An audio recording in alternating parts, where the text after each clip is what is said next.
Interview के बारे में बात करते हैं शुभम, ठीक है। तो राइट। अब तुम मतलब लाइक कि तुम थोड़ा यहाँ से बता सकते हो कि कितने लोग शॉर्टलिस्ट हुए थे इंटरव्यू के लिए टोटली जीई के मतलब जीई सिलेक्शन के लिए। हम स्लॉट वगैरह की ऑफ कोर्स बात नहीं करेंगे, बिल्कुल भी हम बात नहीं करेंगे कौन सा डे पे आई क्या है, हम उस बारे में बात नहीं करेंगे। हम बस ये बात करना चाहते हैं, तुम्हारे से ये पूछना चाहते हैं कि कितने लोग सिलेक्ट हुए थे, और फिर ये भी रफ आइडिया, ऐसे तुमने बता ही दिया कि टोटल 5 लोगों का सिलेक्शन हुआ था, ये हम जानते हैं अब। तो कितने लोग शॉर्टलिस्ट हुए थे इंटरव्यू के लिए, और तुम्हारा इंटरव्यू कैसा गया, मतलब कितने राउंड्स हुए, और इंटरव्यू में फर्स्ट राउंड में कैसा हुआ, सेकंड राउंड कैसा हुआ, सॉर्ट ऑफ उसके बारे में तुम थोड़ा सा बताओ डिटेल में। तो यहाँ पे 3 डिपार्टमेंट के लिए इंटरव्यू शॉर्टलिस्ट आई थी।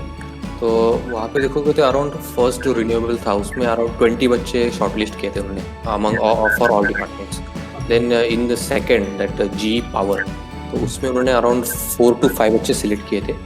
और उसमें से आई थिंक एक जो लड़की थी उसका पहले हो चुका था डे 0 में अलग कंपनी में। तो जनरल 4 ही कैंडिडेट्स थे जो सेकंड डिपार्टमेंट के लिए थे।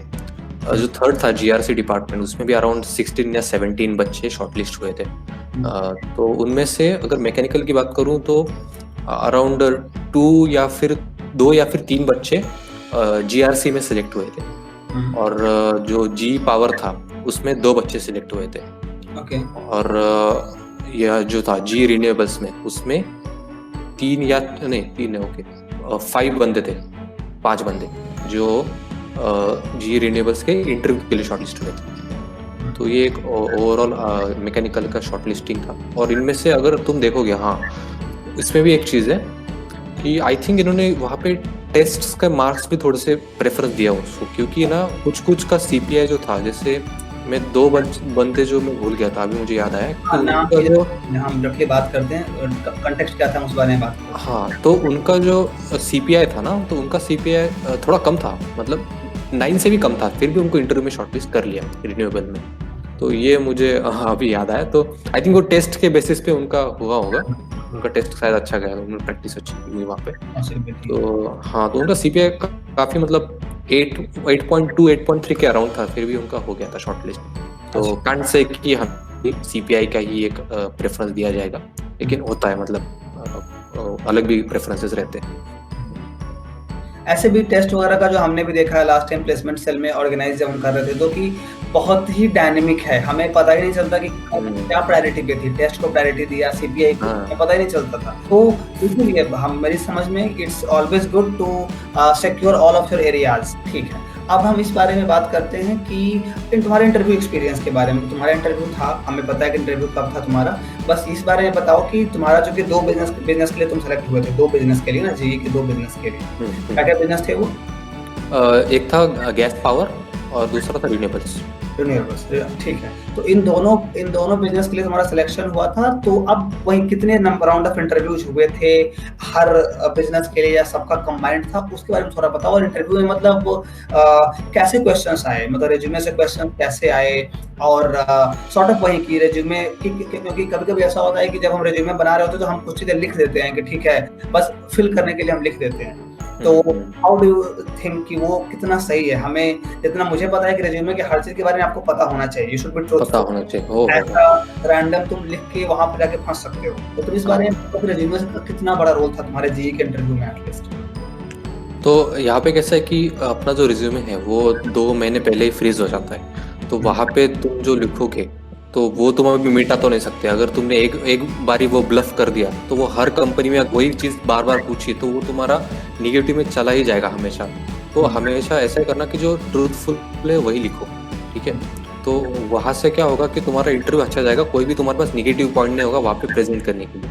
जो भी होगा वो तुम 100% दे सकोगे, और उसमें से अगर उनको कुछ अच्छा लगा तो उस पर वो तुमको शॉर्टलिस्ट कर लेंगे, लेकिन निगेटिव पॉइंट कभी नहीं जाना चाहिए अपना, ठीक है वहाँ पे। तो ये हो गया। और दूसरा इंटरव्यू में क्या था कि पहले तो टेक्निकल राउंड थे दोनों डिपार्टमेंट के, गैस पावर और रिन्यूएबल्स के। तो दोनों के अलग अलग इंटरव्यूज हुए, ठीक है। और अगर एक कैंडिडेट का अगर अच्छा लगता है तो वो टेंटेटिवली 1 आवर या फिर 1 आवर के around 50 minutes to 1 hour and 20 minutes यहाँ तक वो इंटरव्यू चला जाता है। तो आई थिंक मेरा कुछ 1 आवर 20 मिनट्स तक चला था रिन्यूएबल्स का इंटरव्यू। तो उसके बाद गैस पावर का इंटरव्यू हुआ। तो वहाँ पे कुछ नहीं, ज़्यादा नहीं चला, वो भी कुछ 35-40 मिनट्स चला। और यहाँ पे मेनली वो पहले तो मतलब इंट्रोडक्शन से स्टार्ट करेंगे, और मेन चीज़ आती है तुम्हारे एमटेक प्रोजेक्ट पे। तुम्हारा बीटेक प्रोजेक्ट पे उन्होंने मुझे ज़्यादा नहीं पूछा, लेकिन जो एमटेक प्रोजेक्ट है उस पे मेरा अराउंड 25-30% ऑफ मेरा इंटरव्यू टाइम जो था वो पूरा मेरा एमटेक प्रोजेक्ट पे था। तो वो काफ़ी इम्पोर्टेंट पॉइंट है कि तुम उसको किस वे में प्रेजेंट करते हो। तो मेरे केस में तो मैंने मतलब काफ़ी सर से भी पूछ लिया था, मेरे गाइड से भी, कि सर ये चीज़ें प्रेजेंट कैसी करनी चाहिए वहाँ पे एमटेक के पॉइंट को प्लेसमेंट। तो वो चीज़ पे भी मुझे अच्छा गाइडेंस मिला था सर को मेरा। मतलब पिछली रात को मैंने पूछ लिया था सर को कि सर इसको कैसे अच्छे से प्रेजेंट करूँ वगैरह। तो सर बोले कि ये जो टॉपिक है हमारा वो उनको डेफिनेटली ज़्यादा पता नहीं होगा, तो तुम उनको पहले थोड़ा हिस्ट्री बताओ कि प्रॉब्लम्स क्या चल रही है इस फील्ड में। जैसे फ्रैक्चर मैकेनिक्स हो गया तो उसमें फील्ड में प्रॉब्लम्स क्या चल रही है, तो उसको सॉल्यूशंस क्या क्या है, तो उनमें से वन ऑफ द सॉल्यूशन ये है। तो ये सब तुमको अच्छे से एज अ स्टोरी मोड में उसको बताना आना चाहिए, तो उससे थोड़ा इम्प्रेशन बढ़ता है उनके सामने, क्योंकि वो भी तुमको कंफर्टेबल कराना चाहते हैं जो चीज़ तुमको पता है उससे, और तुम भी उनको उस अपॉर्चुनिटी को अच्छे से ग्रैब करके अच्छे से उसको आंसर देना चाहते हो। तो ये अच्छा रहेगा स्टोरी मोड में बताने का हर चीज़ को।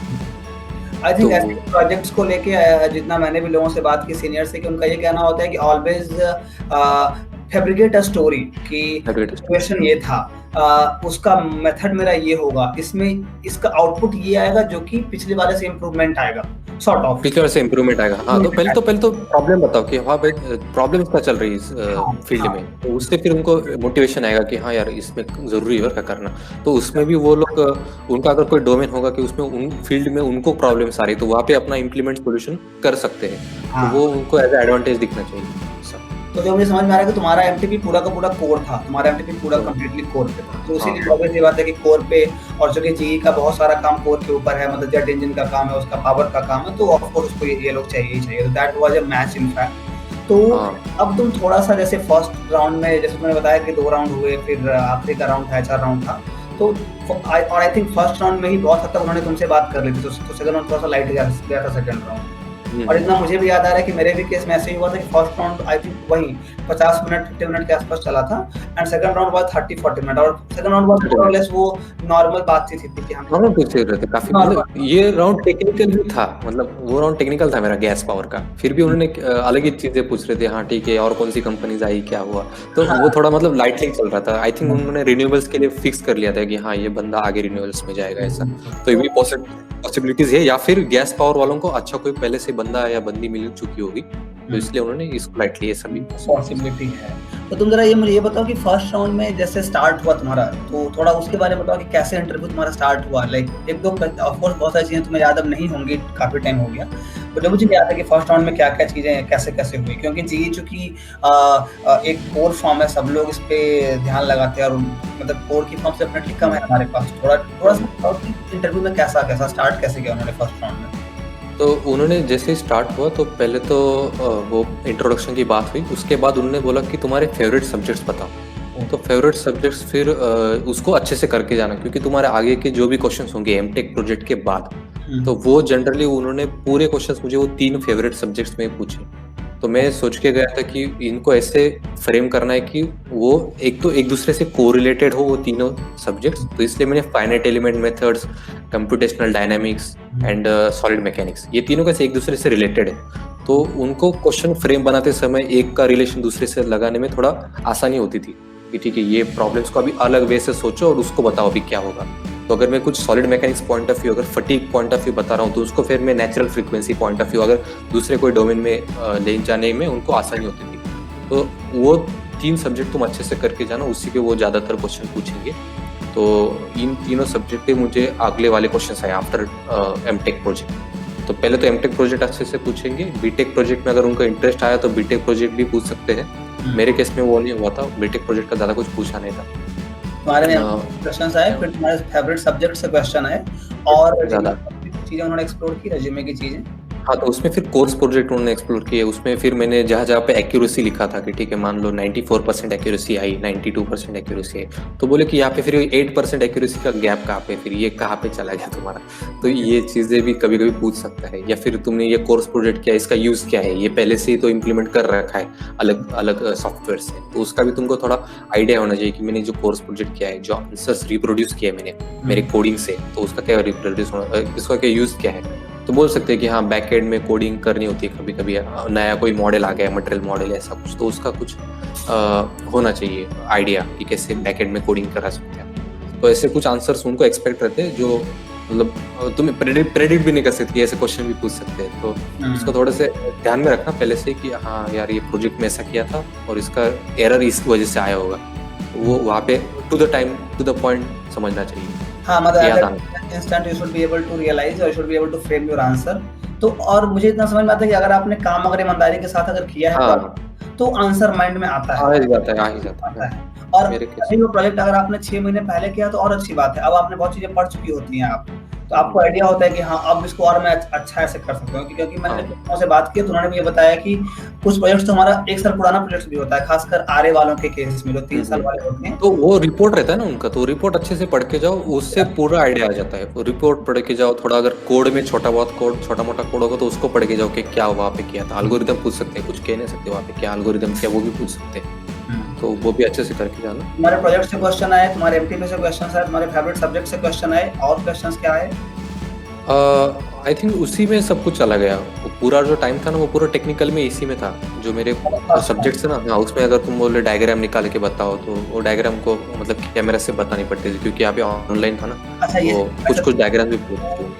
हाँ, ये सब जो डायग्राम थे वो मतलब एमटेक के ज्यादा डायग्राम नहीं, एमटेक के भी थे क्वेश्चन कुछ जैसे फ्रैक्चर मैकेनिक्स, ये सब्जेक्ट हम बीटेक में नहीं पढ़ते, ये सिर्फ एमटेक में पढ़ते हैं। तो एमटेक का उसमें से क्वेश्चन आए थे कि फ्रैक्चर कैसे प्रोपेगेट होता है, ये सब क्वेश्चन। तो इसके लिए भी थोड़ा रेफरेंस बुक अच्छे से पढ़ के जाना, जो तुमने कोर सब्जेक्ट किए ना यहाँ पे एमटेक में, तो वो भी अच्छे से होने चाहिए। और दूसरा जो बीटेक में जो अपन गेट में पढ़े, उसमें से क्वेश्चन आते हैं काफी सारे। जैसे मेरे इसमें कुछ एसएन करो निकालने को बोला था, और फिर मतलब ऑलमोस्ट उसमें से भी अगर तुम बोलोगे तो 60% 60 to 70% जो क्वेश्चंस थे वो वही से थे अपने बीटेक से। क्योंकि मैंने जो फेवरेट सब्जेक्ट बताया डायनामिक्स एंड सॉलिड मैकेनिक्स, ये एक्चुअली यही के सब्जेक्ट है बीटेक के। और फाइनाइट एलिमेंट मेथड यहाँ का एमटेक का सब्जेक्ट है, तो वहाँ से भी फाइनाइट एलिमेंट से काफ़ी इजी सब्जेक्ट क्वेश्चन पूछे। मैं एक्चुअली काफ़ी एक्सपेक्ट कर रहा था कि कुछ बड़े क्वेश्चन पूछेंगे, वो भी मैं प्रिपेयर करके गया था, लेकिन उन्हें बेसिक पे ही थोड़ा ध्यान दिया कि इसके बेसिक अच्छे है कि, तो वो सब क्वेश्चन अच्छे से निकल गए मेरे, तो वहाँ पे कोई इशू नहीं है। बात सही। हाँ, मतलब आई गेस रेज्यूमे की समझ होनी चाहिए और अपने सब्जेक्ट की अंडरस्टैंडिंग होगी तो इंटरव्यू में ज़्यादा दिक्कत नहीं हुआ। फर्स्ट राउंड तुम्हारा काफ़ी अच्छा गया, तो सेकंड राउंड में ऑटोमेटिकली तुम्हारा फिर वो उन्होंने फिर मतलब ज़्यादा टेक्निकल उन्होंने पूछा नहीं, मतलब वो मोर और लेस आराम से ही गया। तो सेकंड राउंड में फिर क्या हुआ? सेकंड राउंड में मतलब उन्होंने क्या फिर पूछ रहे थे सेकंड राउंड में मेनली? सेकंड राउंड में ज़्यादा कुछ नहीं, वो एचआर टाइप ही चला जा रहा था, टेक्निकल था फिर भी कि तुमको पीएचडी करनी है कि नहीं। हाँ, और रिन्यूएबल का भी एड थोड़ा वैसा ही हुआ था कि तुमको पीएचडी क्यों नहीं करनी, तुमको ये सब क्यों नहीं करना, तो उसमें भी थोड़ा तुम्हारा डिप्लोमेटिक आंसर रहना जरूरी रहता है। जैसे पीएचडी क्यों नहीं करनी, अगर ये क्वेश्चन मुझे पूछा तो बस ऐसा नहीं कि हाँ सर मन नहीं कर रहा तो नहीं करेंगे, ऐसा नहीं। तो उसको थोड़ा फ्रेम करना कि सर अभी सोचा नहीं उसके बारे में, और अभी तो मैं सिर्फ जितना अभी तक पढ़ा हूँ उतना मुझे लगता है कि सफिशिएंट है आगे की मेरी प्राइवेट कंपनीज के प्रोग्रेस के लिए। और अगर कंपनीज को कोई प्रॉफिट बनता है मेरी पीएचडी से तो मैं डेफिनेटली उसको परस्यू करूंगा। ऐसा कोई अगर अच्छा सा आंसर फ्रेम होना चाहिए, वो थोड़ा जेन्युइन भी होना चाहिए कि ऐसा नहीं कि बस बोलने के लिए बोल दिया। ये एक्चुअली मेरा प्रोस्पेक्टिव था पीएचडी के रिगार्डिंग, तो इसलिए मैंने ये बोल दिया। तो ऐसा होना चाहिए पहले से आइडिया की ऑनेस्टी दिखनी चाहिए वहाँ पे कि तुम जो बोल रहे हो उससे, तो वो दिखता है मतलब सामने वाले की आंख में कि ये सच में ऐसा बोल रहा है, तो ये ऐसा ही है क्या। उसको अच्छे से करके जाना, आंसर फ्रेम करके जाना है 4 क्वेश्चंस के। मैंने तो उसका अलग से टेक्स्ट और उसके मॉडल आंसर्स क्या क्या होने चाहिए, तो ये प्रिपरेशन में हेल्पफुल रहता है। तो आई गेस सेकंड राउंड में मतलब एचआर क्वेश्चंस ही मेनली थे और थोड़े मोटे टेक्निकल थे मतलब सेकंड राउंड में। इसके बाद फिर तुम्हारा एचआर राउंड भी हुआ, तुम्हारा एचआर राउंड? हाँ, तो ये 2 टेक्निकल राउंड हो गए, उसके बाद फिर एचआर राउंड आया। और एचआर राउंड के आई थिंक वो सिर्फ रिन्यूएबल का ही था, क्योंकि वहाँ पे जो ब्रैकेट में लिखा था ना उस सर के लेफ्ट हैंड में, तो वहाँ पे रिन्यूएबल्स ब्रैकेट में लिखा था, तो आई थिंक वो सिर्फ रिन्यूएबल का एचआर राउंड था।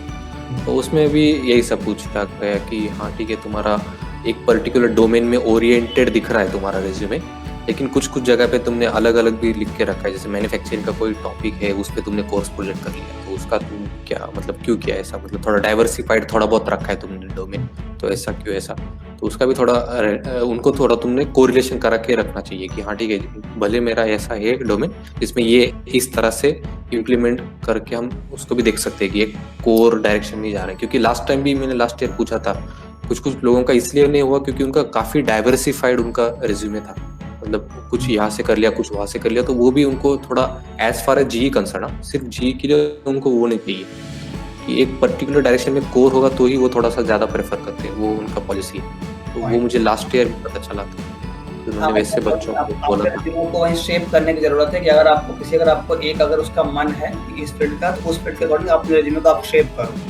आप दो चीजें वहां से आप नहीं कर सकते, दैट वोंट। वो एचआर पकड़ लेगा उस चीज को, एचआर सर है ना, तो वो पकड़ लेते हैं और फिर पूछते, तो उसका आंसर अच्छे से होना चाहिए, अगर तुम्हारा कोई पिछला वर्क एक्सपीरियंस है या फिर ईयर गैप है उसका भी आंसर तुम्हारे पास अच्छे से होना चाहिए, जो मेरे केस में नहीं था तो इसलिए मैं वहां से बच गया, लेकिन पीएचडी के क्वेश्चन में मैंने वही आंसर फिर से बोल दिया, तो वो भी उनको अच्छा लगा। और ये पीएचडी का क्वेश्चन जो था हायर स्टडीज का, वो जनरली सारे लोग पूछते हैं, एचआर सर भी पूछेंगे तुम्हारे आगे, फिर मैनेजरल राउंड भी होता है एक लास्ट राउंड, तो उसमें भी ये क्वेश्चन पूछा था, ये काफी मतलब फेमस क्वेश्चन है, पीएचडी क्यों नहीं करना। ओके, तो पीएचडी वाली बात हो गई, उसके बाद फिर तुम्हारा मतलब वही तुमसे पीएचडी की बात पूछी गई, पीएचडी क्यों नहीं करना चाहते हो, और दूसरा ये कि तुम्हारे रेज्यूमे में बहुत हद तक सॉरी मतलब शेप्ड है, पर तुमने कुछ चीजें दाएं बाएं की हैं, तो उसका क्या रेलेवेंस है, ये सब बात हमने बोलने की। और कुछ टिपिकल एचआर क्वेश्चंस पूछे गए ना, टिपिकल एचआर क्वेश्चंस? नहीं, आई थिंक इतने एचआर क्वेश्चन इधर एचआर का काफी नहीं चला, खाली 10 मिनट चला होगा, 10-15 मिनट, मेनली तो टेक्निकल ही रहता है, अगर एचआर में कुछ पूछना होगा ना तो वो यही सब मेन क्वेश्चन है कि तुम्हारा पिछला एक्सपीरियंस क्या है, उसका तुम क्या जस्टिफिकेशन। मतलब एक बार और क्रॉस चेक करना चाहते हैं कि हाँ सही आदमी पकड़ रहे हैं, क्योंकि 2 राउंड में वो तो ले चुके होते हैं मोर और लेस, बस उनको थोड़ा सा उनको और श्योर होना होता है। तो इंटरव्यू के यही राउंड्स हुए, और राउंड्स हुए इंटरव्यू के? हाँ, मतलब 2 राउंड टेक्निकल, 1 राउंड एचआर और 1 राउंड मैनेजरियल। अच्छा, मैनेजरियल हुआ, उसमें क्या हुआ? वो मेरा नहीं हुआ था एक्चुअली, उसमें क्या हुआ मैनेजरियल? तो मैनेजरियल राउंड में ज्यादा कुछ नहीं पूछा, बस पूछे कि ये इंट्रोड्यूस योरसेल्फ से स्टार्ट हुआ, उसके बाद एक मैनेजमेंट का कोई क्वेश्चन पूछा था उन लोगों ने कि अगर तुम एक फर्म में काम कर रहे हो तो उसमें अगर बाकियों की आइडियाज है तो तुम कैसे करोगे, मतलब तुम्हारी भी एक आइडिया है, उनको तुम कैसे फेस करोगे, अगर तुम्हारी आइडिया अलग है, तुम्हारी उनकी आइडिया अलग है, तो इसका भी आंसर अच्छे से फ्रेम करके, मतलब लकीली मैंने वैसा एक कोर्स भी किया था, मतलब मैनेजमेंट का नहीं किया था, लेकिन एक मेरा जो कोर्स था आरपीडी करके, तो वहाँ पे स्टार्टिंग ही वैसी थी उनकी, आइडियाज कैसी रहती है, उनको कैसे तुमको प्रेफर करना चाहिए, मतलब एक पहले प्रोज एंड कॉन्स देखने चाहिए हर आइडिया की, एक ही आइडिया पे स्टिक करके नहीं रहना चाहिए, ऐसा पहले उन प्रोफेसर ने पढ़ाया था हमको, तो मैंने सीधा वही वहाँ पे बताया था, और वो मुझे भी अच्छा ही लगा था वो आइडिया जो सर ने बताया, तो वो मैंने वहाँ पे बोला, तो वो भी एक अच्छा एक इम्पैक्ट पड़ गया वहाँ पे मैनेजर राउंड। तो यही एक मेन क्वेश्चन था मैनेजमेंट राउंड का, और बाकी पीएचडी क्यों नहीं की, बस ये 2-3 क्वेश्चन, और बाकी फिर कुछ क्वेश्चन आपको हमको पूछना है क्या, ऐसा वो पूछते हैं। हाँ, यस, तो वो क्वेश्चन भी अच्छे से एक बार, मतलब उसको no I don't have any questions ऐसा मत उसका आंसर देना, कुछ तो उसका एक अच्छा क्वेश्चन भी फ्रेम करके रखना जो कि उस कंपनी के रिलेवेंट हो। यस, या फिर उस प्रोग्राम के, जैसे हमारे यहाँ पे EEDP प्रोग्राम था, तो उसके बारे में थोड़ा पूछ सकते हो कि ठीक है, मैंने सीनियर से पूछा कि EEDP प्रोग्राम कैसा है, तो उसमें ये है वो है, तो ये सब सही है क्या, या इसमें और कुछ एडिशंस होंगी, ऐसे कोई क्वेश्चंस आप भी पूछ सकते हैं उसमें। तो ओके, तो ये सारी चीजें हुई मैनेजरियल राउंड में। तो तुमने बताया तुमने आरडीपी कोर्स किया था, आरडीपी आरपीडी क्या? आरपीडी को रैपिड प्रोडक्ट डेवलपमेंट था, वो रैपिड प्रोडक्ट डेवलपमेंट। तो वहाँ से मुझे थोड़ा आइडिया आया था मैनेजमेंट का स्टार्टिंग में। ये कोर्स यहीं पे था, आईआईटी बॉम्बे में कोर्स था? हाँ, आईआईटी बॉम्बे का कोर्स है, मैन्युफैक्चरिंग का है। ओके ओके ओके, अच्छा अच्छा। आई गेस यही मतलब मोटे तौर पे तुम्हारा 2 टेक्निकल राउंड, एक एचआर, एक मैनेजरियल राउंड था। टेक्निकल में ऑफ कोर्स तुम्हारे रेज्यूमे से, तुम्हारे फेवरेट सब्जेक्ट से क्वेश्चन पूछे गए, और उसी के आसपास चीजें घूमती रही कि हाँ प्रोजेक्ट से क्वेश्चंस आए, ये क्यों किया, ऐसे क्यों किया। तो इतना मुझे समझ में आ रहा है कि रेज्यूमे में जो आपने प्रोजेक्ट्स लिखे हैं और जो आपको लगता है कि ये प्रोजेक्ट्स कंपनी के काम में आ सकते हैं, तो उसकी आपको पूरी समझ होनी चाहिए। वहाँ पे आपका ब्लफ नहीं चलेगा, या वहाँ पे आप कुछ चीजों को नहीं घुमा सकते, वहाँ पे आपको पता होना चाहिए कि why did you do that.